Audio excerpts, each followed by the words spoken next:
MP Anwarul Azim আনারের মরদেহের খণ্ডিত অংশ উদ্ধারে ফের অভিযান শুরু করেছে ভারতের সিআইডি। বিস্তারিত জানাতে কলকাতা থেকে সরাসরি যোগ দিচ্ছেন সহকর্মী ভাস্কর সর্দার।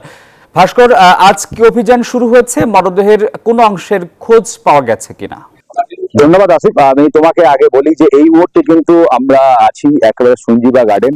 আমি ক্যামেরা পার্সন শাকিলকে বলবো আমাদের গার্ডেনের ছবিটা দেখাতে। আমরা যতটুকু খবর পেয়েছি যে এইখানে আগে পুরো রাজ্য পুলিশের গোয়েন্দা দপ্তর অর্থাৎ সিআইডি যে জিহাদ হাওলাদারকে এইখানে আনতে পারে এবং এখানে আনার পরই কিন্তু সেই উদ্ধার কার্য যে অর্থাৎ যে কৃষ্ণমাটি নদীর খাল সেখানে তাকে নিয়ে যাবে। ইতিমধ্যে যদি তুমি বলো উদ্ধার কাজ কিন্তু ইতিমধ্যে এক প্রকার শুরু হয়েছে। বিপর্যয় মোকাবিলা বাহিনী কিন্তু তারা কাজ শুরু করেছে, কিন্তু সিআইডি যেটা চাইছে তাকে এইখানে আনতে। এর কারণ হলো তুমি যদি দেখো তাই বৃহস্পতিবার তাকে গ্রেপ্তার করা হয়েছিল এবং 13 তারিখ অর্থাৎ আগামীকাল শুক্রবার তাকে আদালতে তোলা হয় এবং সে আদালতে তোলার পর ফের পুলিশের রিমান্ডে নেয়।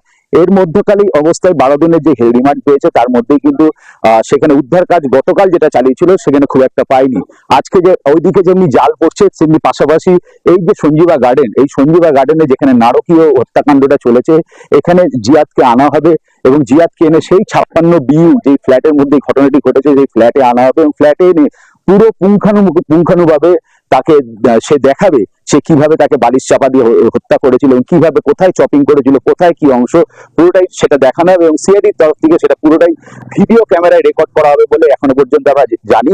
যে কারণে আমরা এখানে উপস্থিত হয়েছি যে আর কিছুক্ষণ বাদেই সিআইডি দপ্তর থেকে এখানে আসবে এবং এইখান থেকেই তাকে আবার নিয়ে যাওয়া হবে যে কৃষ্ণমাটি খালটি বলা হচ্ছে যেখানে বিভিন্ন অংশে সে পলিব্যাগে মুড়ে ফেলেছিল সেই জায়গায় নিয়ে যাওয়া হবে।